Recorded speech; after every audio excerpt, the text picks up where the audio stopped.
Coming at you live way too fucking early on a Saturday morning because Hot Take Tommy is now an old man. It's the Sons of Honarchy podcast with one of your original co-hosts back on the airwaves. It's Steve-O at Drunk Shy Sox Fan on Twitter.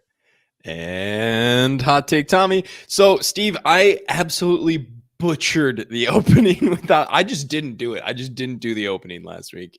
It was so bad. Anyway, all this brought to you by. Wait. No. Well, on this episode of the Sons of Honarchy podcast, we are going to talk about our incredible trade deadline.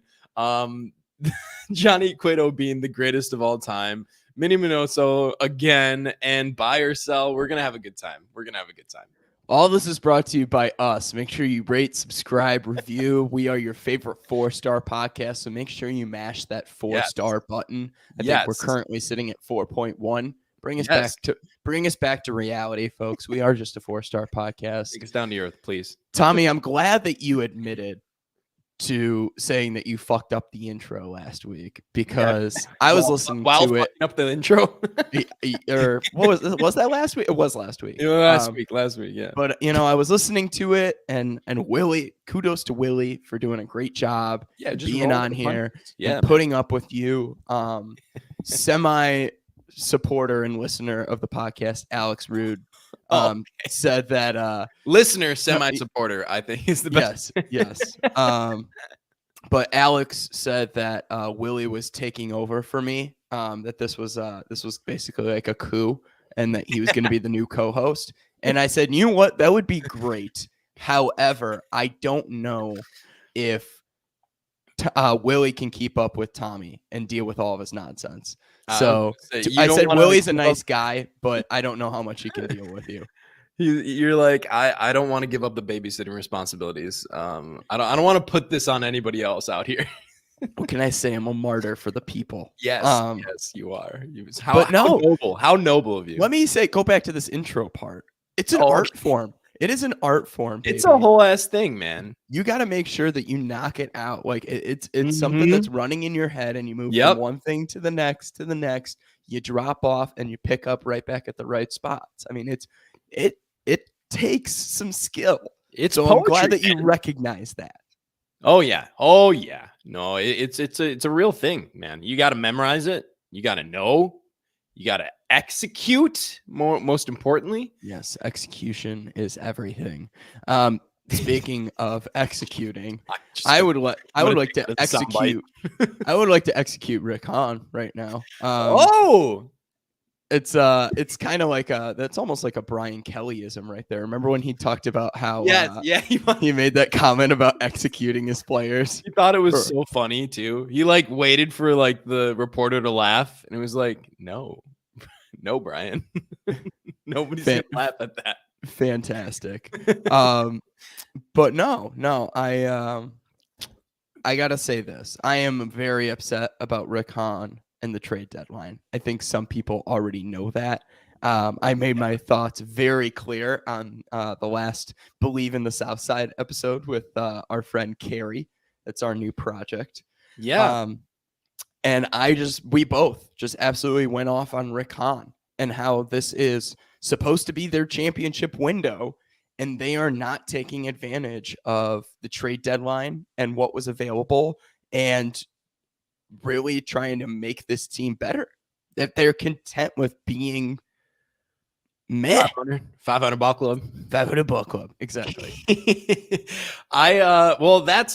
What's great about our new, schedule, Steve's new schedule, is that, you can spout all that bullshit over there, and then you can come here and get back to just worshiping Rick Hahn. We are the Sons of Honarchy, we get excited about it, man. Are you ready? Are you ready for this? We need to rebrand this podcast. We need to now no longer be the Sons of Honarchy. That's how upset I am about Rick Hahn right now. I'm about to take one of these extra t-shirts that we have and light it on fire on my back deck. It may be a fire hazard, but I might do it anyway. Yeah, maybe a fire hazard. It 100% is a fire hazard. Your deck is wood, bro. It's not vinyl or some shit. Okay, so a little peek behind the curtain here. Are we gonna rebrand this podcast, Steve? You're actually game for it. I mean, you might be game for it too. You sent me a link this morning called. I got to look it up. The exact wording of it right now. It'll take me a few seconds here. Yes, Brian, a GoFundMe for a microphone stand would be a fantastic idea. Thank you so much. And thank you for joining us live this morning, Brian. I appreciated Brian's comments during the Believe in the Southside podcast as well earlier this week. But you sent me a link that said Rebranding 101, everything you need to know. It sounds like you're ready and to be on board with this change. Well, look, I'm just trying to fan the flames. I do this on occasion, fan the flames. However, the name is evergreen because whether or not we like this motherfucker, right? We are a product. Our fandom is basically a product of what he's done. Well, maybe not a product of, but it's reliant on what he does, basically. So we didn't know as much before. We are not really tuned into pre-Han Sock's life. We're too young, right? I mean, yes and no. This is us. This is fucking who I still remember the Kenny Williams years pretty well. You know, you're still in them, bitch. I mean, good point. What you mean? Very good point. Sons of KW here. Honestly, I mean, maybe. Rick Hahn is just a pawn. He's just a puppet in the system here. Jerry's a pawn too, bro. Kenny runs this shit. Kenny really runs this shit. No, Jerry died 10 years ago. I mean, how can you even defend Rick Hahn at this point, though, Tommy? Jake Diekman has not given up a run, bro. He straight up turned a roster crunch into Jake Diekman, the Cy Young reliever out the bullpen, bro. He's not going to give up a run as a White Sox. Yes, he will. He's going to give up a run, Tommy. He will not, Steve. That's our trade deadline acquisition. You ready to bet on that? He did it to the league, bro. You want to bet on that? No, I'm not. Yeah, that's what I thought. Okay. All jokes aside, I am mad that we didn't get something done because we haven't gotten a lot of people have gotten the chance to talk about post trade deadline. We have not. So a lot of people are mad about the lack of, the seat at the table bullshit like usual. Him coming on and complaining about it being a seller's market. Well, yeah, no shit. It's the first year of expanded playoffs. People are excited. People want to buy. But look, all that to be said, the deal he made, the deal that Rick Hahn made was a good one. He got rid of a player that, he turned Zach Collins into Reese McGuire when we needed him. And then when Reese McGuire, sorry, your services are no longer needed. When he was, getting his way off the roster where we would have DFA'd him if we hadn't made this trade, he turned a guy that you were bound to DFA into a quality major league reliever. To call Jake Diekman quality this year so far, outside of the 2 innings that he's pitched for the White Sox so far, would be a stretch. He ends up, he's barely over 4. If you think Joe Kelly's quality, he's been pitching and he's gotten his ERA to 5, bro. I think recently he's been quality. Yes. That's for sure. Ever since the contract clause, expired. Yes. What was that, pre-July 1st contract clause? Yes. Right. Yes. Where he wasn't allowed to pitch in back-to-back games. Yes. Now he's fine. Absolute insanity. Credit to his agent, bro. Credit to his agent. Ridiculous. Well, no, he was garbage during that time. So, I mean, it's absolutely insane to me that Rick Hahn is about to go out and make comments being like, the money was, first and foremost, the money was spent. And I'll talk about that in a second.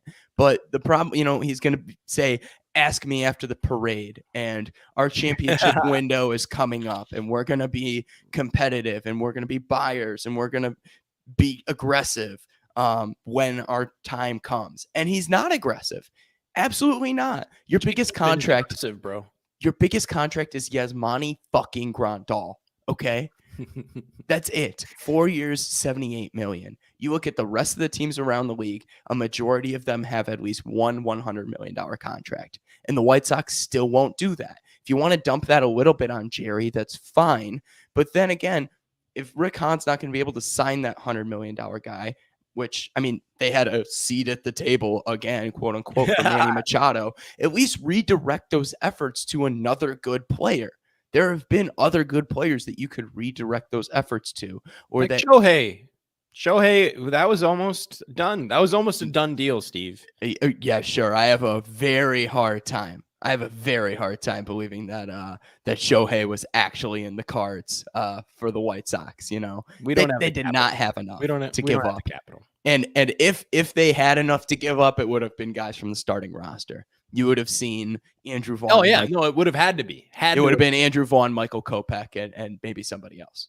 Luis Robert, bro, would have been gone to replace Mike Trout's bad back in center. You think it's a joke? I think that's what they were looking for. No, well, Luis is not going anywhere either. No, he shouldn't be. But you know, if you get a Shohei, I don't know. Right. But let's be realistic with the options that were still on the table for the White Sox. They could have swept in and gotten Josh Bell outside of this before this Juan Soto thing happened. They could have gotten Jock. Want another fucking first baseman, Steve? Okay, fine. How about this? They could have. Well, how about a DH? Because Gavin Sheets every day is not cutting it, and I'm tired of watching Andrew Vaughn play fucking right field. Can we talk about that too? It's absolute atrocity. Give me Adam Engel or give me death, bro. That's where I'm at this point. An Engel can't hit consistently on an everyday basis. Don't give a shit. You absolutely should give a shit because nobody can hit consistently, Steve. You got Jose Abreu. You got. Do I need to bring up the stat again? Do I need to bring up the stat again that I said last night? Do it. 3 for 32 with runners on base in these first 2 games against Texas. Okay, mind you. But how do you really feel, Steve? You didn't go up against Jacob deGrom and Max Scherzer, okay? Otto, I don't even know his first fucking name. Otto, and then the Raggins, the lefty that had never pitched before. The rookie lefty? Yeah, exactly, okay? This whole narrative that the White Sox hit lefties well is a lie now. It does not happen. They don't hit well, full stop. They just don't hit well. I think they're like a 500 ball club this year against lefty starters. I think they're a 500 ball club, Steve. Well, and that's just against lefty starters. These lefties that are supposed to be raking against, okay? Yes. And the last 2 they lost against. This rookie from Texas whose name I can't even remember. Point exactly. Raggins. And Daniel Lynch. Fuck Daniel Lynch, bro. If there was one thing, fuck Daniel Lynch. Who's the other motherfucker? Brad Keller. Fuck them both. I do not like the Royals, bro. I do not like them. Well, at least we lit Brad Keller's tits. That was Tuesday, right? That was fantastic. Nice. I like that. And they hopped on sinker guy. Sorry, Brady Singer. Sinker. Yes, Singer is. They got to him early on Wednesday, but even David Peralta. What Brian said in the chat here, and thank you, Spag, obviously for joining us live in the comments. Happy to have you as always. Just go out and get a lefty bat. That was something that was an absolute priority. And Rick Hahn said, nah, we're fine. Seller's market. They probably like with Jock Peterson in particular. I think the only reason that Jock and Rodon didn't get moved off the Giants, because they should have been selling. They sold somebody, Darren Ruff, right? But they probably were just asking too much for these guys because there's no other reason. They're both rentals. Well, Rodon with the opt-out clause. But, you know, they're not coming back, right? So why wouldn't they have gotten rid of them? The asking price must have been too high. I mean, you could say that, but I just cannot wrap my head around the fact that even with what they have, these are rentals, right? And they're not Manny Machado rentals, okay? Right. It's not going to cost you a top 100 prospect. I can guarantee you that may have been what they were asking. I can guarantee you right now that the Giants didn't want Colson or we're not asking for Colson. I'm sure they wanted him, but they weren't asking for Colson Montgomery for frickin' Jock Peterson. Okay. Here's really quick to address Brian. Dude, they just got fucking shellacked, swept, unceremoniously ousted at home by the Dodgers. Numbers They wise, They sure, out. they're in the wild card picture, but they are fucking terrible. They're really bad recently. Awful. All the goodwill they had at the beginning of the season gone. Yeah, they should have sold even harder. And they should have given us Jock Peterson. They should have just given him to us. But let me put it to you this way: And Arizona's going nowhere. Could have gotten David Peralta, but you saw what Tampa Bay gave up for David Peralta, right? Yeah, that was bullshit. We should have been in on that. The White Sox could have done that. Any team in the league could have done that. Yeah. Yes, it's true. I'll say this though. You know, we're gonna be calling up Oscar Colas next year to solve this fucking right field shit. So the fact that you bring up next year, I got to rag on you. This is gonna be my first bone to pick today, Tommy. I hope you're ready for it. My first bone to pick with you is that you last week when Willie P was in my spot, right? Actually, I think you were in my spot on the screen and vice versa, right? Technically, yes. Technicalities. Yes. I cannot believe that you said the White Sox should just pack it up for 2022 and call I didn't it a say day. that. I said you said they're not going to win the division. They're not, bro. They're not. That doesn't mean pack it up. Boo. Well, boo? Boo Yes, me? boo. You got my fucking hopes up, you jackass. Like coming out of the gates of the All-Star break, you were like, oh, this team, they're ready. They're fucking ready. They're fucking ready. Look at this July record we got. Oh, yeah, let's go. No, absolutely not. Dude, because I hate myself, I guess. I'm getting a ticket to go to the fucking Astros series. Yep. It's not going to be good, bro. We are not. Holy cow, you're going to the ballparks. Yeah, I know, right? I'm going to go to the Cascade concert too. There's also there's a game that day, but I'm going to the Cascade concert, man. It's going to be dope. So goodness gracious. Okay, so here's the thing. But you're mad at me. You're mad at me for this. Yeah. Carrie, I was not, by the way. Ignore him. I was not. Carrie's in the comments, which is always great. The White Sox, correct me if I'm wrong, they're 6-9 since the All-Star break. 6-9? No, they have a winning record since the All-Star break. No, pardon me. They're 6 of 9. Pardon me. Okay. I did not say that correctly. They're 6 of 9. They lost one against Colorado, or 6. They lost one against Colorado. They lost one against. Well, they've lost one every series so far. Yeah, this is the fun part: is that they lose the first game, and then they win the next. They sweep the rest of the series. Okay, that's the trend, 6 right? of 10. 6 of 10 with 2 against Texas coming up, right? Okay, I got your hopes up. They're in a good spot. It's a 4-game series against Texas. 2 more coming up. 2 more. So, yeah, because we already played 2. Mm-hmm. Dude, I completely forgot they won yesterday because of how stupid it was. It was so depressing watching. Imagine if they had another bat in this lineup or a couple to supplement their offensive needs. Tom. I'm catching that anger. I remember distinctly that you placed a bet last night. What was that bet, Steve? That you bet on the White Sox for? Bet on the White Sox -1.5. Okay, everything lined up the way it should. Right, the offensive lineup, the way it's constructed, is a lot stronger than it's been in previously. Right, it's healthier. Okay, yep. Dylan Cease, Cy Young candidate Dylan Cease was on the mound and did his job. And on top of that, they were facing a starting pitcher with an ERA of 7. Yep. Got a run off of him. Got 2 runs off of him. Coming off of a game where they should have, where they struggled, they should have come back stronger. And they've been better in the second game of series in these 3-game sets and beyond since the All-Star break. Nope, of course not. Fucking course not. They only scored 2 fucking runs. Lost the bet. Won the game. So Oler, what was his name? Otto. Yeah, some kid out of Rice. Yeah, he looked like he was from Rice University as well. Now, I'll say this though. So this is exactly why, like these wins. That's exactly why I'm not saying the Sox are going to go to the 2022 World Series. It's just not fucking happening, bro. Like, we've been watching this team. This is a 500 team. This team's not built to be in the postseason. It's just not. Maybe they'll get there. Maybe. But, bro, we'd be fucking last place in, like, AL East. Okay? Not last, fourth, whatever. We're not good enough to go to the postseason. And that's, I mean, I'm fine with that. Because we've got other years of control on the core, and I believe in the core. It's just, dude, it's not the year. You know what a lot of pundits were saying about the Atlanta Braves last year?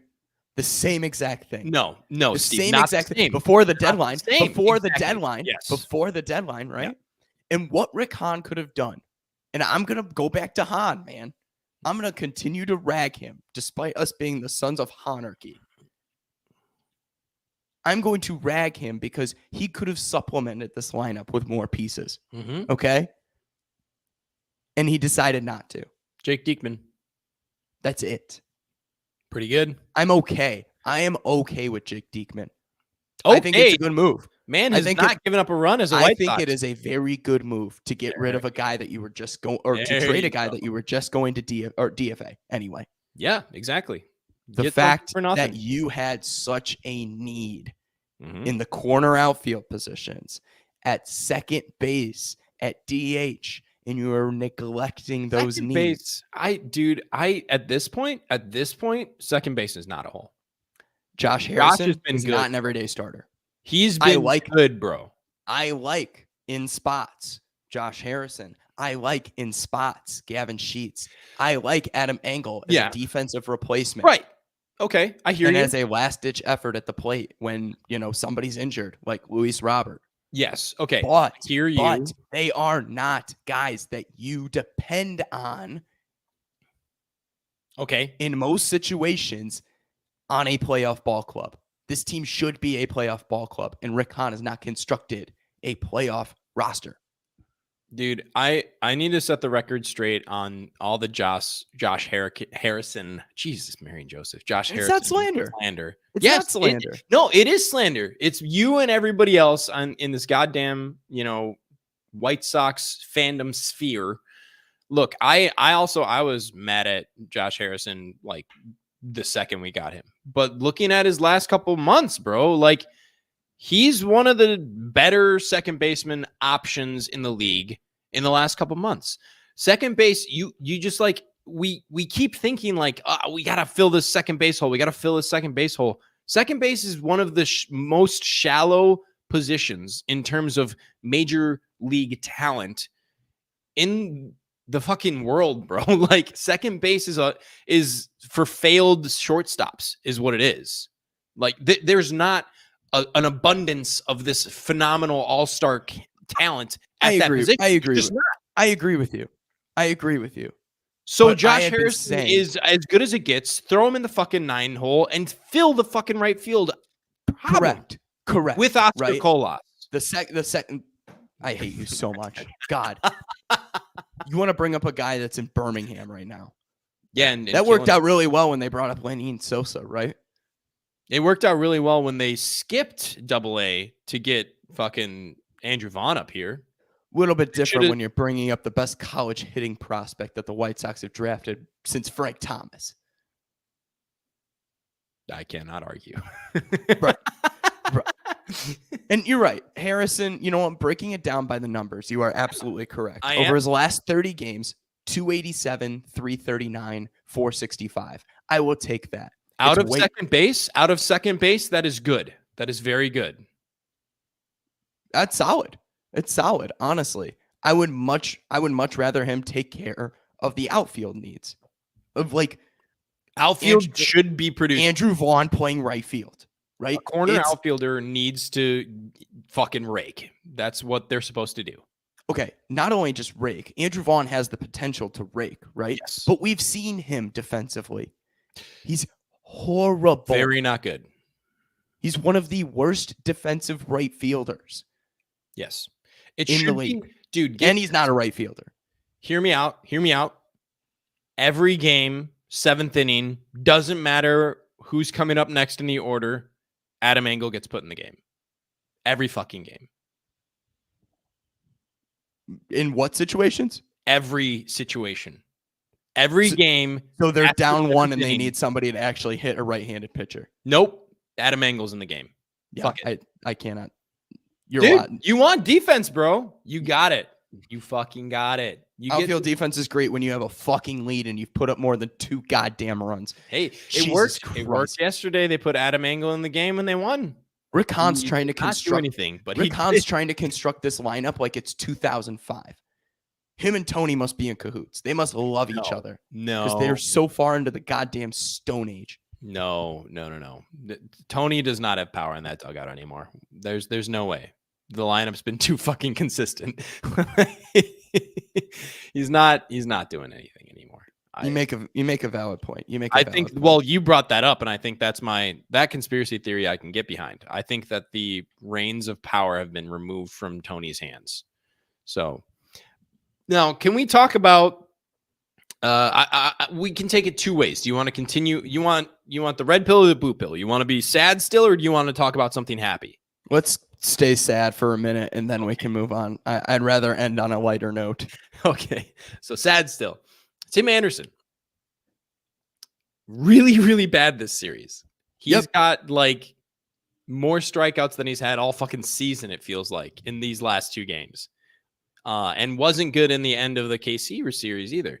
So what's going on? Why is this happening?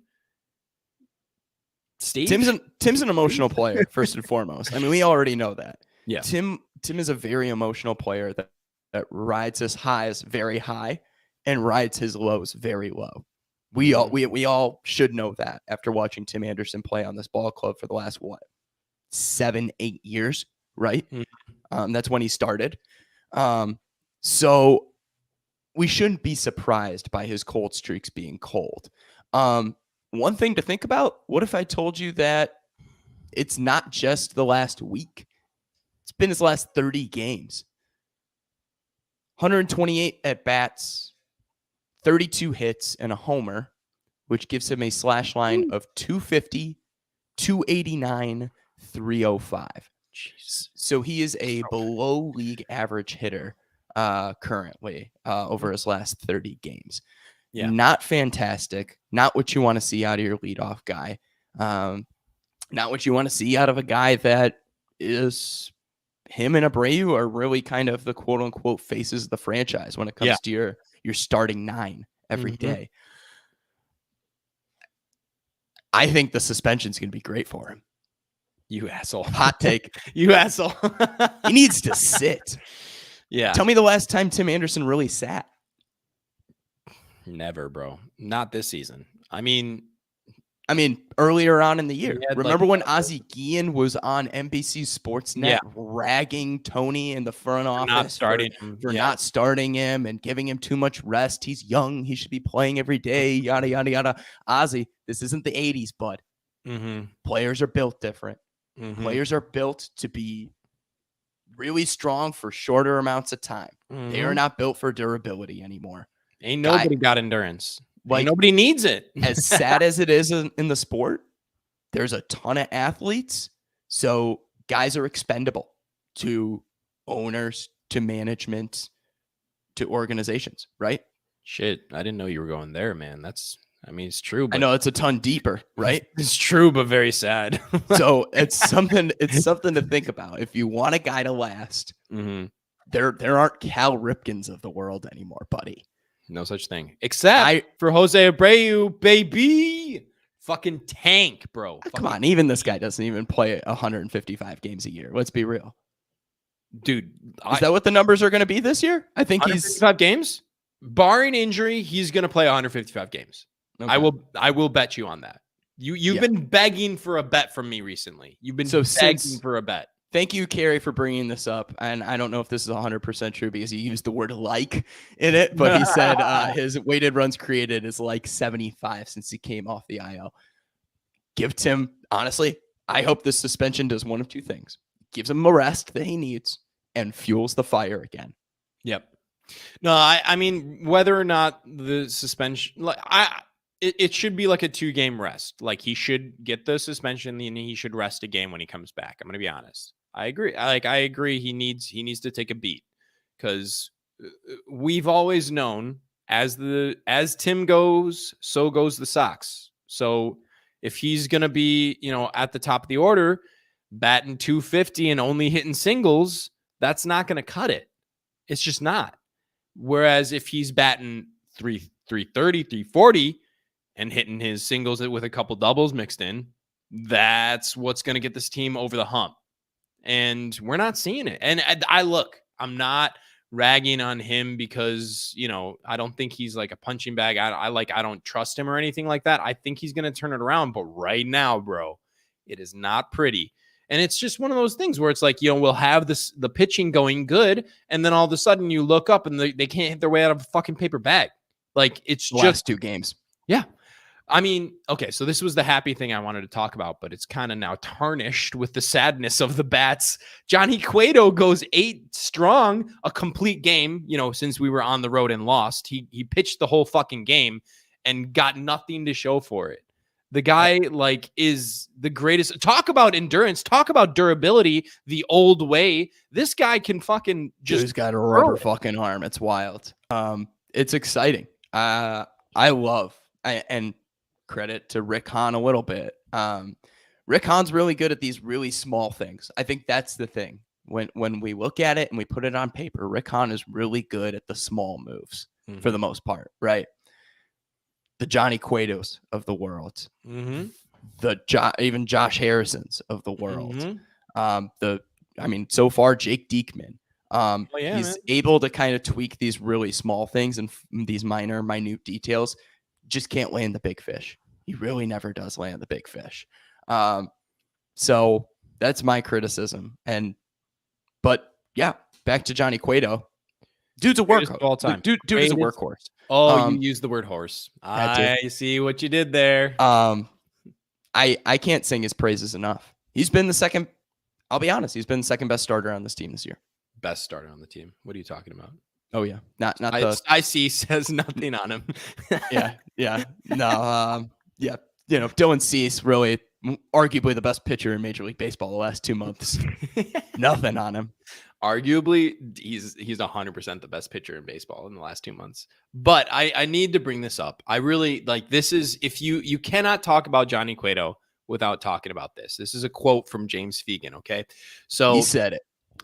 He said it. There you go. So Johnny Cueto is on dealing with the frustrations from the team's struggles following his start. He said this: "You have to be like a horse. Just keep your head up and in front of you, trying to look for what is next. We are hoping to get into that good stretch, a winning stretch, and I think we have the team to do that." And James added the note at the end here. He really loves horses.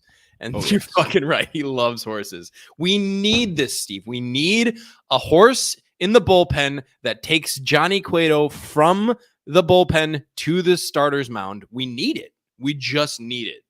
All I can think about with that's like an excellent entrance. It kind of gives me, if you've ever seen the show Eastbound and Down, for those people who listen to our podcast, I'm sure there's at least one Eastbound and Down former watcher. It's Kenny Powers is this washed up former Major League Baseball player who ends up trying to make his way back to the major leagues, and he ends up in the Mexican League pitching. And his entrance out of the bullpen one day is like, there's fireworks shooting off everywhere, and he's got an American flag cape, and he's doing like this, he's suck it is his big thing.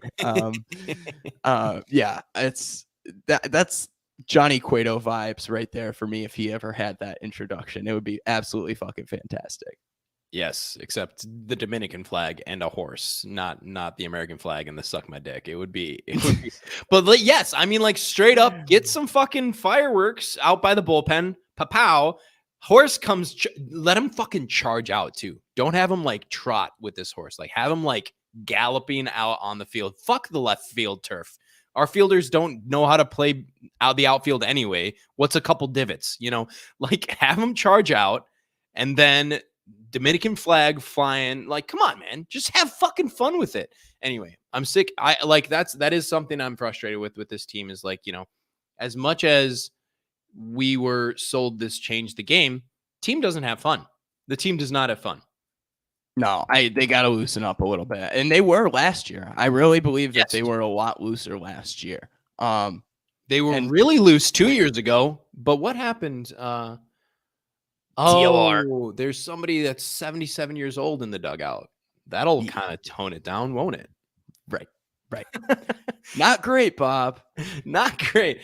Meanwhile, the fucking Dodgers, as they're sweeping the Giants, are humping each other in the dugout. What were your thoughts on the Mookie Betts celebration with the homework and the water, or the homework, the home run, and the water bottle? Mookie Betts hits a dong and he comes into the dugout, and then his teammates, I don't remember who it was, but there was 3 of them, and they all seemed to do a motion with some hip thrusts and hand jerking, and then somebody threw a water bottle onto.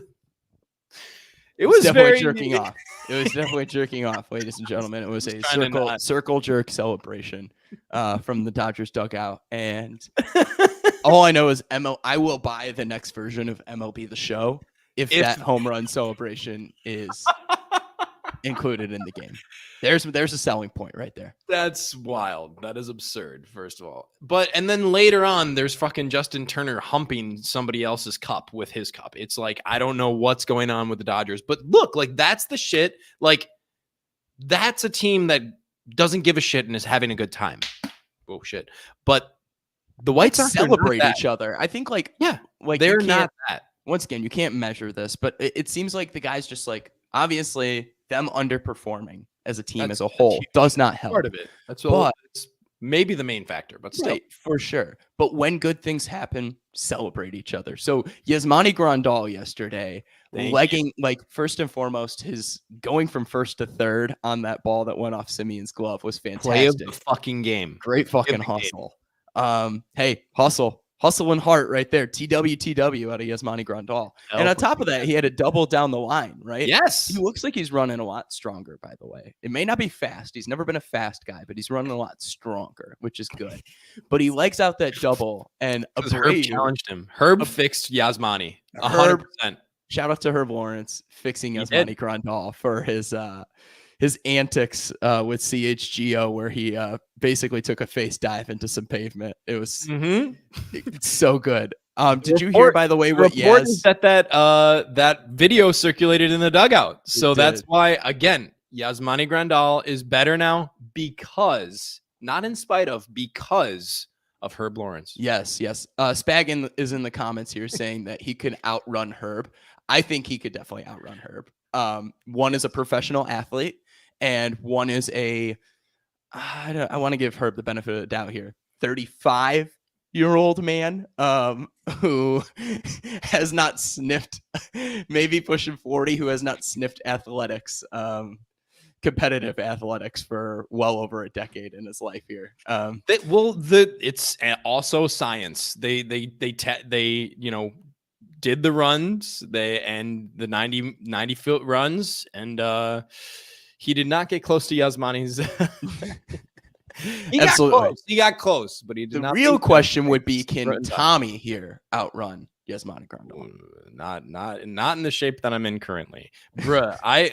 Isn't the run your socks off today or whatever? That's tomorrow. That is tomorrow. Yeah. I didn't sign up. I have too much life shit going on. I have not fucking ran, bro. I have not ran. I got a spin bike. I got a spin bike in the basement. I just got this. We need to hook up with the White Sox, Chicago Bike Sox folks, and yes, that's really what we should do. But stick of the Run Club. Speaking of Yasmani Grandal, I do want to wrap up on this with Yasmani Grandal, and it's a tweet from @Jeremy Shy Sox, who is a guy who I actually met in San Francisco. I was walking around on the concourse, and he's like, "Hey, you're Steve-O, right? @Shy Sox." And I was like, "Yeah, nice to meet you." Yada yada.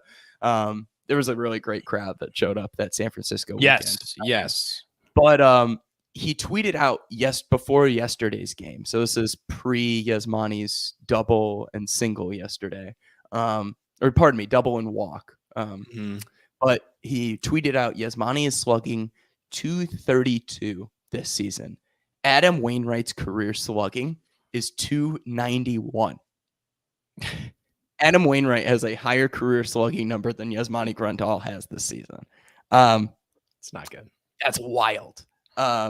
Insane stat. The dude is swinging a wet pool noodle. Like, It's not good. It's not it's good right now. horrific. And I just want to like go back to Thursday and think about how he had runners on up at the plate, and he got a hold of one. But I was like, launch angle looked good, contact looked good, and I was like, is that going to drop for a hit? Is that going to get over the left fielder's head? No, it's like right at the left fielder. And he's swinging a weak bat. I'm not really sure what's going on, but hey, this is where Frank Menechino, or actually a good hitting coach, comes into play and says, here's what's going on. Drive it. Use your hips and drive it, or whatever. You know, I'm not a scientist, but my real problem with Yaz is that, you know, I fucking benched Travis d'Arnaud in my fucking fantasy league to pick up Yasmani Grandal. And then he immediately went on an 0 for 20 streak. It was like the second I put him on the starting roster, he was like, not going to hit. Fuck you. So like, unbelievable, man. I picked him up because I'm like, second half Yaz is going to be great. It's going to be a thing. It's like August Abreu. You should be able to count on it. And yet here we are. So anyway, I don't know, man. I'm not about it. I'm not about like the team. I love them. I just don't believe in them for 2022. I'm like fully committed to them being a great team moving forward. I'm going to blame you. I'm going to blame you for putting a bug in Rick Hahn's ear and telling him not to be aggressive at the deadline. I'm glad he didn't mortgage a lot for this season. You can do that next season. Wouldn't have had to. All right. Should we go on a lighter note, Tom? Yeah, we need because you're mad at me for being a Debbie Downer. So well, and usually what's funny is this segment. I'm not mad at you for being a Debbie Downer. I'm mad at you for defending Rick Hahn. But usually this segment is usually not on a lighter note, but this week it is. And I wanted to take this segment, which we normally do, called the Minoso Minute, and highlight the career of one said Minnie Minoso. Because he is now a Hall of Fame inductee. And they celebrated him last weekend at the ballpark last Saturday, you know, with the Hall of Fame ceremony, as well as handing out the 20,000, or I should say, you know, 19,000 plus Minnie Minoso plaques, because there were Derek Jeter plaques. Yeah, apparently. I saw there was a couple that's wild. Hilarious. But yes, I know you got one of those plaques. Our college buddy Jameson apparently has a plaque for me. He's a Detroit Tiger fan, so he will be giving that to me apparently, which I'm very excited for. But I just wanted to do a little monologue about Minnie Minoso, if that's cool with you, Tom. Hit it. All right. But yeah, since the last time we got together on the microphone together, Minnie Minoso is now a Hall of Famer. And that's, and forgive me if I mispronounce as well, because Spanish is not my native tongue. Saturnino Orestes Armas Minoso Arrieta, or the Cuban Comet, Mr. White Sox himself, was born in Perico, Cuba, near Havana, the son of Carlos Arrieta and Cecilia Armas. He started his career with the New York Cubans of the Negro Leagues before coming to the MLB. He was there for 3 seasons and actually played for the Cleveland, at the time, Indians, now the Cleveland Guardians franchise, before coming to Chicago. He was an all-star with Cleveland before being an all-star with Chicago. He was the first Afro-Latino in the majors and the first player to break the color barrier for the White Sox. Fun fact about Minnie Minoso too. This is a guy who didn't just like was good later in his career, but made an immediate impact with this ball club. On May 1st of that season, he was called up to the White Sox. Minoso became the first black player for the White Sox, and he actually hit a home run in that first game to dead away center, 415-foot home run in Comiskey Park on the first pitch of his first at bat. First pitch, first at bat. And of course, it's against the New York Yankees, which is even more iconic. Instant star, maintaining a batting average over 350 throughout most of the first half of the season, and finished the year with a 324 average that year, which was second in the AL. Him and Willie Mays are really credited for bringing the element of speed back into offense during this era. He was a 2-time Negro League All-Star, 9-time MLB All-Star. He was a Negro League World Series champion, a 3-time Gold Glove Award, a 3-time AL stolen base leader. And those were 3 consecutive years that he was a stolen base leader. And obviously, the number 9 is retired for the White Sox. And he was not just a statistically sound player, very good defensively, good contact hitter, had a lot of speed. This guy played 5 decades in Major League Baseball. He is one of only 2 players to ever do that. And as we know, he's meant a lot to the organization and the city of Chicago beyond that. Ironically enough, he spent a lot of his retirement years living down in the Wrigleyville area. And funny story, my dad was at a Cubs game one time with a bunch of his Cubs fan buddies. Goes to Sluggers afterward, and he sits down, and guess who's sitting right next to him to the right of him? It's Minnie Minoso, just chilling there. Nobody bothering him. My dad's just absolutely floored, shakes his hand, conversing with him a little bit. And then on top of that, my dad buys a Sluggers cap. He signs it for him, the whole 9 yards. Class act. And it just also reminds me of Chris Tannehill's stories of bagging and bagging Minnie Minoso's groceries. But, my hat's off, obviously, to Minnie Minoso, and I think the Hall of Fame committee did him justice by inducting him this year. In an excellent career, and this is a guy that wasn't just good at the game, but just good at life. So kudos to Minnie Minoso. Hell yes. He's absolutely one of the, I've never been a baseball historian in that sense. I don't necessarily revere the old game the way a lot of people do, a lot of fans do, but I love Minnie Minoso, his story, who he was and what he means to people. That matters so much. Plus, it's just fucking it says something. Would post up at Sluggers 1,000%. And it says something too when Minnie passed in 2015. Barack Obama made a public statement about it, saying that Minnie Minoso will forever be in my heart, Mr. White Sox. That says something right there. That's the thing. So I love that, and it just goes to show the legacy that he had on this organization. Hell yeah, dude. No, absolutely love it. And I am really glad you took the time to put together a little something for him, because I basically was he's a Hall of Famer last week. It's this is good. For sure. And I mean, it's a started from the bottom story. His father was a plantation worker in Cuba, on a sugarcane plantation. And really, Minnie was one of, I believe, 4 or 5 kids, and started playing baseball in Cuba. It's scouted for talent, and immediately made an impact when he came to the Americas, to the United States of America, playing in the Negro Leagues first for 3 years, and then to Cleveland after that, and then for the rest of his career with the White Sox. Hell yeah. I still think he should have gotten that at bat in 1990, but that would have been really funny. Sign him to a 1-day contract. Yes, they were about to do it, but the players were they were in the middle of an actual playoff race. So yes, it might not have been if they were losing.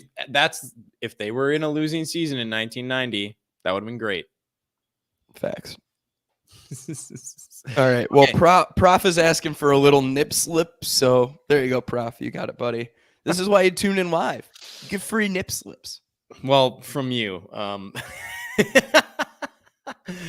Okay, but hey, so let's have some more fun. Like I was saying before, is I don't necessarily want to sell my, put my hopes on this team, but I do want to have fun with the rest of the season. So buy or sell, Steve. You down for a game? Yeah, let's do it. Let's play a little buy or sell.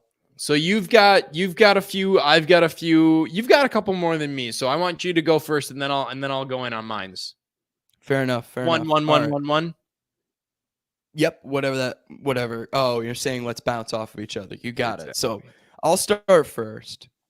Whatever. White Sox won game 2 of this series, and I was actually worried after they went down 1. I started writing this when they went down 1-0 yesterday. So I was like, they're gonna fucking lose this game too, aren't they? So I'm gonna spice this one up here. Sox finish this series winning 3 out of 4. Do you buy it or do you sell it? You know, I do buy this one. I buy this because they're playing the Rangers and their pitching is so bad. It's so bad. And you think that, you know, they have to pick it up from here, right? The bats specifically. I think they sweep the remaining games and they get out of here with 3 out of 4 against the Rangers. I buy. Where are you at on it? Yeah, I'm buying it as well. I think the White Sox go out and absolutely mess up Dane Dunning. I think hilarious too. Sorry. I think Dane Dunning's gonna try and have some revenge game, but it's not gonna happen. I think this offense finally figures it out today. Plus, I'd be curious to know. I feel like our team has better night numbers than day numbers offensively, but I could be pretty sure that I feel that. I don't know it to be true either, but I feel that. Right. And Sunday might be a little bit of a struggle, but I could be Sunday wrong. fucking Tony's lineups. Sunday Tony special. Sunday fun days. Fucking hell. So yeah, I think they'll win 3 out of 4. It's just Texas is not good. They're not good. They're as good as us offensively, which says something.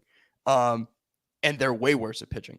So yes, the I think it was Len Casper brought this stat up. I think it was Len Casper that he said the Rangers have only 17 wins on the entire season when they've scored less than 6 runs.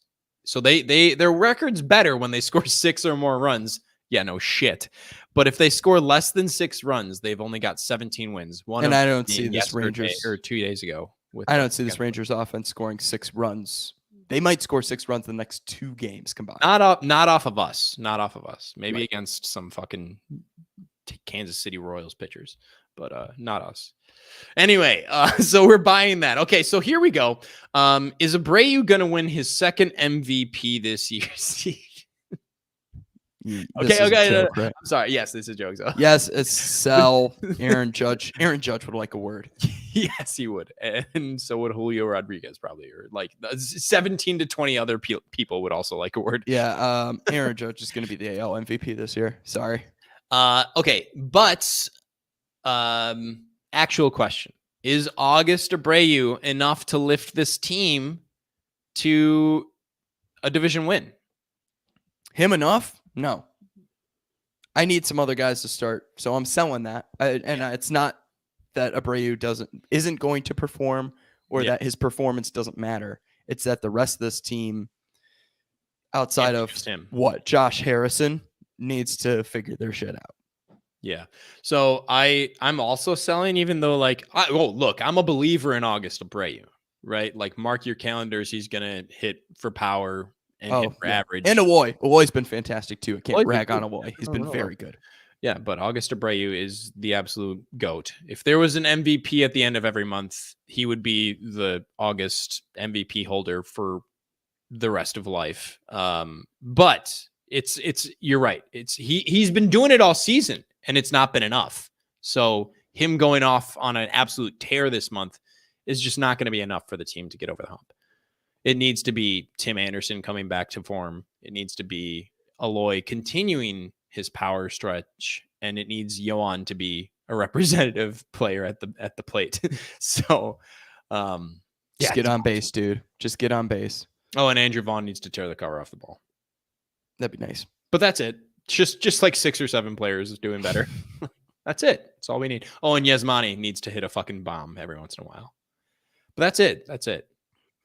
Oh, and Cueto can't fall off the table. He needs to continue to be A lot of things here. All right. That's It's almost like it. almost like Rick Hahn should have supplemented deadline. All right. Oh, we do have Jake Diekman. Don't forget Jake Diekman. Speaking of Rick Hahn, I'll go to that one next. I'm going to go down the list here. Okay. Rick Hahn gets fired in the offseason. And we already talked about rebranding. So do you buy that Rick Hahn gets fired in the offseason? Oh, how about let's add the caveat if they miss the playoffs? If they miss the playoffs, is Rick Hahn fired? No, absolutely not. No. But why? But why? Because the real mistake is that Tony's in the dugout, and you can make that argument to ownership. Whether or not they'll hear you out is another thing. But Rick Hahn is not. He's not going anywhere. Sorry. A lot of people say the same thing about Tony. That Tony's not going anywhere. He's. If we miss the playoffs, there's right. only one solution to this problem. Fire them both. Fire them all. Fire everybody. Fire everybody except for Ethan Katz. No, look, like Kenny Williams has survived much worse. Rick Hahn's going to be here, bro. It's not happening. Sorry. Actually, I'm not sorry. I believe in Rick Hahn. Okay. So where are you at on it? You think he's gone if we miss the playoffs? If we miss the playoffs, he absolutely should be. Should be, right? That's not the same thing as will he be? I'd say if I were to throw down betting odds, it's 50-50. Wow. Plus 100 odds. That's he's crazy. gone. No, because he's trying. Remember, he's trying. And that's what matters, Steve, is that he's trying. He's got a seat at the table. Anyway, you're so upset. Okay, so maybe you're not upset. Maybe you're just done with my bullshit. It's just disgusting. Okay, so buy or sell. We've got White Sox earn at least one more 6-game win streak this season. Okay, so I don't know if I actually said this on the Believe in the Southside podcast last episode or if I meant to say it, but this team cannot gain traction. It's like they win 2, they lose 1. Like there's no hot streaks, right? Right. And I'm not even saying this team needs a big hot streak in order to win the division this year because I think Minnesota and Cleveland are really not that good. I don't think they're going to get another 6-game. Is that their longest of the year? 6? I believe so. I didn't check myself, but that's what I don't think they're going to win 6 in a row. Yeah, I'm going to sell it too. There's no way they're going to. And here's the difference between me and you. You say you don't think they need a 6-game win streak to win the division. I think they need at least a 6-game win. That's like such a low bar. I think they need at least a 6-game win streak to win this division, and I don't think they're going to get it. It'll make it more comfortable. The last games of the season against what was it? I think Minnesota. Minnesota for sure is the last series, but I think the series before that is San Diego. Yeah. Yes. So like that could be. Well, San Diego down the stretch is going to need to turn it up, but I think that could be our 6th game, like the last. That how hype would that be though? If that was if that was what happened, is that the last 6 games of the series the Sox sweep and get out? That'd be hype. I mean, I'd cream myself. I'd be so ready for the playoffs. Yes. However, yeah, no, I definitely don't see it happening there. But I can see if they do, the White Sox aren't going to need to be like, we have to win 2 out of 3 against Minnesota, right? Yeah. So, but 2 out of 3 against Minnesota at the end of the year is going to be huge, I think. Bury them. Make sure that they can't finish the job. Playoffs. Finish the job. Anyway, all right. So back to you. Yep. Dylan Cease being an AL Cy Young this year. Buy or sell? Oh, buy that. He's going to make them look silly for not putting him on the All-Star. I hope it's a Robbie Ray type of situation. I also got that moolah on Dylan Cease winning Cy Young this year. So, which is pretty big deal. Yep. A lot of folks will make some good money off of that bet because a lot of people bet on it. Carey would say, our guy Carey would say that that's the kiss of death right there for me bidding on Dylan Cease to win the Cy Young. But you murdered him for that. Yeah, you absolutely killed the chances. No, I think that's absolutely a possibility, even a reality. He does the thing about Dylan. The only downside with Dylan is that he does walk people above league average. So as long as those never bite him in the ass, in a big game, he can just continue doing what he's doing and be absolutely dominant and get that Cy Young by a lot. It's possible. It's possible. I'm actually about to look up those. Probable, bro. It's probable. There have also been some really good pitchers in the AL this year too. I can't even lie, but I think Shane McClan. I always mispronounce his last name. McClanahan. Thank you. It's McClanahan. I always want to say McClennan. McClanahan. I think is it McClellan? I'm so sorry. Shane McClellan. Shane McClellan. Oh shit! I said it with such fucking confidence, incorrectly. God damn it! Shane McClanahan. You're right. Okay, I was right. Okay. Yeah. Yes, I was right. Okay. He's been V good this year. So. He has been. He has been really good. But fuck him. No, he's got nothing on C's. All right, your next one, Tom. Just like Hosmer said to San Diego, go fuck yourself, San Diego. Go fuck yourself. Shit, that was a great fucking meme. No, Hosmer had every right to say that. And wow, it's such a disservice to the guy to be go play for the Red Sox now. Anyway, total sidebar. So buy or sell, Steve. You get COVID by the end of the week. Buy or sell. Wow. I'm hopeful. You know what? Just to speak it into existence, I'm selling. Selling, baby. Sell that. If I get the Rona. There's oh man, I got too much shit going on this week for that to happen. No, yeah, selling that on your behalf as well. Anyway, back to you. That's all I have to say. Yeah. Walk numbers are not great for Cease this year, but that's fine. Can't hit him. It's fine. You can't touch him. Speaking of another pitcher, Michael Kopech. Do you buy or sell this? Michael Kopech finishes the year with a higher ERA, so a worse ERA than he currently has right now. Do you buy that or do you sell that? Unfortunately, I'm gonna buy it. He is currently at a 3.12 ERA. Yeah, I think he's trending the opposite direction. I think he ends a little closer to 3.7, 3.8, and it's not bad. That's not a bad ERA, but I don't think that. I think mainly he hasn't gone this deep in a season ever as a starter. And it's not a knock on him. It's just he hasn't done it before. And I believe in him for next season in a big way. But right now it's just, we all know his velo is not quite where he's used to it being. And this part of the season is when you rely on, some of your gas just to get through a start or two that you don't have your best stuff. And you can't gas it by, folks, like you used to, Michael. So I'm thinking it's going to go a tick up. I've been on record saying this. I'm not upset about his velo not being what it used to be. He's becoming more of a pitcher. He's not just a thrower anymore. Yeah. The four-seamer, here's the thing, is the four-seamer's vertical movement is a little bit down this year, but the slider's vertical movement is up. The changeup has been not fantastic when he's using it.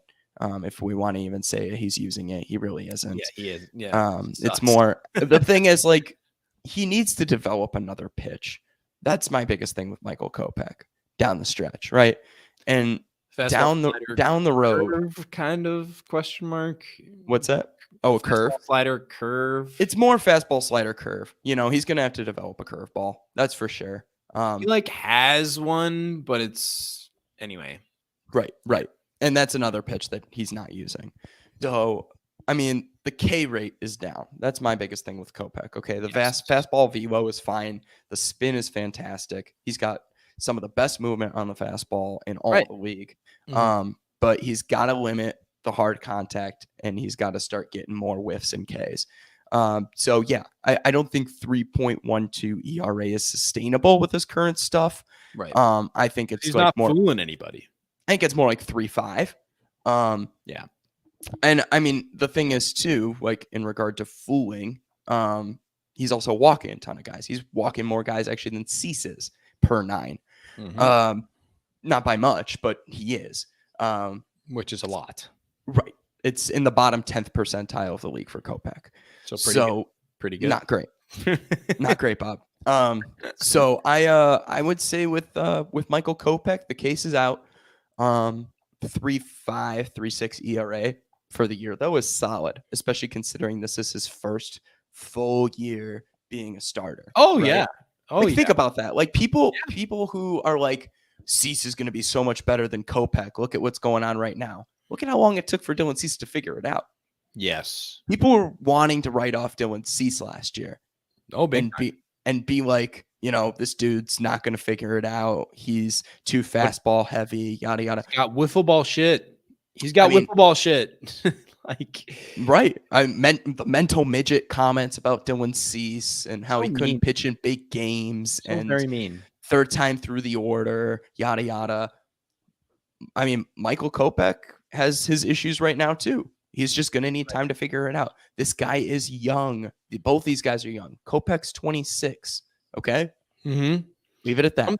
Something I think about a lot and have thought about a lot recently with these guys is that, there's a common expression in the business world that it's like you need 2 years on a job before you actually master something. You can't master something before 2 years on a job. No matter what you do, no matter how many hours you put in, it takes 2 years. And that's his first year being a true starter. That's exactly Keep that in mind, folks. You're not gonna be able to. And yes, they've been playing baseball their whole life, but they've not been a major league baseball player with the White Sox doing that role their whole life. And I know you can't measure this, but Kopech is he's a competitor. Like, he goes out there, and when he gets in jams, he gets himself out of those jams. That's why that ERA is a 3.12 right now. Yes, he fucking. I love seeing that. Deals, and that's I think about that in the sense that he could be a big game pitcher because when the lights are on, he fucking does what he has to do. And by the way, Yoan Moncada's batting is really fucking shitty right now and has been for most of the season, but he does produce at a pretty high clip with runners in scoring position. Yes, he has. And runners on base too this year. His numbers have been well above league average in both of those categories. So he's my sleeper for a big hit in the playoffs if we get there. He's my sleeper. Yep. So anyway, okay, buy or sell, Steve.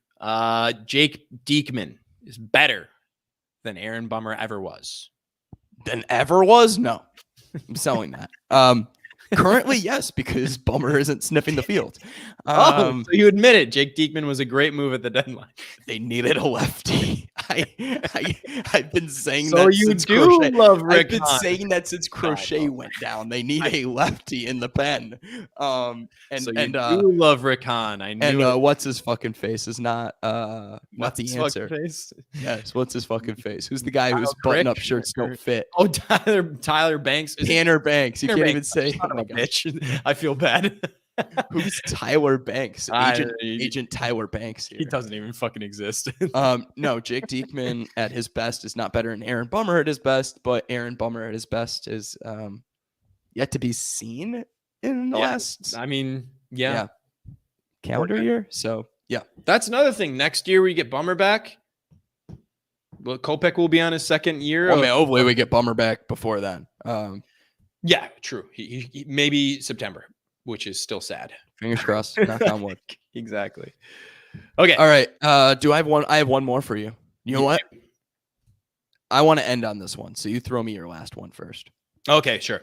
So this is a super random one, and it's only because I was thinking about, we're playing Texas in Globe Life Field, right?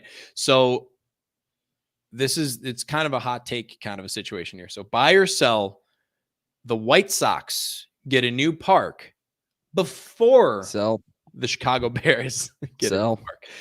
Okay, yeah, I'm selling it too. But it's just funny looking around the league at teams like the Braves who didn't have, Truist Park their old park wasn't that old, They got a new park. Location. Globe Life Field, that park was not as old as Sox Park, and they got a new park, mind you. Global warming, and they were in Texas, Dallas, with an open air stadium. It's fucking so stupid. Like it was 102 yesterday in Dallas while the game was going on. If that game was outside, you'd have fucking heat strokes. Oh my God. Imagine Giolito or Kopech pitching in 102-degree heat. There would just be like a puddle underneath them. Like you'd have to feed them, give them a Camelback on the mound because they just sweat so much. Also, anyway, Globe Life is their new park, by the way. The old one is Arlington, the ballpark at Arlington. Yeah, or Choctaw Stadium. Oh, that's what it's called now. Yeah. Oh, it's not. It's no longer called Globe Life Park. No, what? The new one? The new one is Globe Life Field. Oh, okay. I thought the old one was Globe Life. No, the old one was the ballpark in Arlington, aka Choctaw Stadium. Now is the name of it. Well, whatever. What was it's Truist Park now? It was Turner Field, the Braves. Turner Field was the old one. Yeah. Okay. Anyway, so but like, look, we're sitting here with we got a name change on ours, guaranteed rate field, but we don't get a new stadium. I don't think it's going to happen. But do you think the Bears need to move, please, for the love of God, make Soldier Field like that concert venue, like multi-purpose. Yes. Please and thank you. Yeah, and not to say anything about Soldier Field. Soldier Field's great. It's just not. It's not an NFL stadium. Hey, you want hot take, Tommy? We got hot takes bag in the comments. White Sox move to Soldier Field before they get a new park. White Sox move to Soldier Field before. That's it's hot. That's hot. That's a hot take. I would hate that. I love Bridgeport so much. I would love that skyline in the background, and I would love being closer to the lake. I think that would make for really interesting ballpark dynamics. It would become a pitcher's park immediately. You ever taken public transit to a Bears game? Oh no, it would be bad. Yeah, I have done that, and it's not good. So there's a lot of detractors from going to the park or making Soldier Field the park, but the skyline, bro. The skyline. Man. You know what? Really fixable situation for the White Sox. Some idiot could have just turned the field. That's what they should do. They should install a device underneath. They should do two things with guaranteed rate field. They should install a device that can that you turn the stadium, just like you just lift it and turn it, 90 degrees, and then you put a roof on it too, or a retractable, whatever situation. Those would be the two fixes. My goodness. Big dream. I don't want to move it. I just want to do like several $1 billion of updates to it. Anyway, okay. That's last buy or sell. I cannot believe that we've been talking for almost 75 minutes. Well, we're having a good time. We're having a good time indeed. I got to wrap up on this, and I'm going to throw you under the bus again if you don't answer this question correctly, Tom. Yeah, go off. Do you buy or sell the White Sox making the playoffs?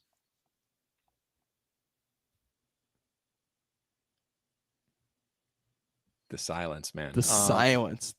Silence is violence, my friend. Do I buy or sell them making the playoffs? They're 2 games back right now, Tom. 2 games. That's it. Yeah. There's no way they're this bad offensively, right? For the rest of the year. Look, there's no way. Dude, it's been over 100 games. There is a way because this is who they are, bro. I'll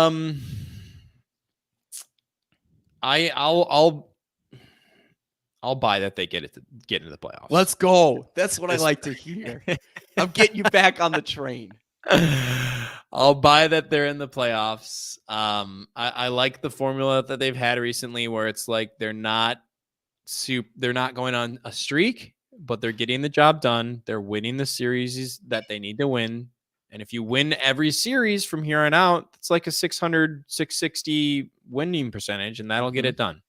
But I did the math. Okay, I'll let you go but first. But I don't like it. Anyway, continue. If they keep doing 2 out of 3, and it doesn't matter, there will be some where they, sweep, and then there will be some where they only get 1 out of 3, right? Yeah. The math still adds up there. 2 out of 3 every series on average gets them to 91 wins at this point. The White Sox should win 91 games, and 91 games should win them the division. That is an incredibly high ask. I think they're going to end at like 80, 84 wins, 85 wins. That's not gonna. I don't know if that's gonna win the division. I don't think so either, Steve. Well, it ain't gonna be a wild card team either. No, with 84 wins. So, but 84, 85 wins might win the shittiest division in the history of divisions, and that might be where we're kind of at. Is what I'm thinking. That might be the AL Central this year. Yes, they're so not good. Final thoughts, Tom, as we wrap this thing up. Yes. Okay. Zip Zap Kazoo. Oh God, no! It's always. Explain this really quick before we. No, I was basically doing this to piss Steve off, and there was the Buccaneers, the Pirates, their broadcaster, there was a double play ball to get out of a tight inning, and he said zip zap kazoo, the Buccos have turned 2, and I thought it was the fucking funniest thing in the world, and Steve's not having it. Also, no, the Buccos, sure, but you just called them the Buccaneers. Yeah, Tom Brady plays for the Pirates. The Pittsburgh Buccaneers. The Buccos, they call them the Bucks. No, zip zap kazoo is not my thing. That's a little eccentric for me. Yeah. And if we next time we are in the seats and we see next time we're watching a game at all and there's a double play, I'm gonna throw that in your face. Well, hopefully the Houston series, right? Oh my God, dude. I'm a masochist. That's the only thing I can think of that would make me want to go to that game. I should never, after what we saw in the ALDS, I should never watch the Astros play the White Sox ever again. Right. But and that was also the Houston game was also the game that you suited up last year. Yes, that's true. So I've seen the Astros come through and stomp us on multiple occasions. Makes me sad. I'm going to bar you from the ballpark. I'm going to make sure that you do not enter the ballpark during a Houston game. I should not be allowed. I'm going to make sure I get you just absolutely pissed drunk so that you don't make it into the ballpark. That's funny. That's a funny idea. Okay. Anyway, those are my final thoughts. Where are you at, Steve? I'm thinking you just wrap us up with our final phrase because I got a funny one for you. Oh boy, zip zap kazoo. Zip zap kazoo. Okay, so in Han we trust. Find a new GM we must. Have a good one, everybody. We'll see y'all next week. Bye-bye. That's funny.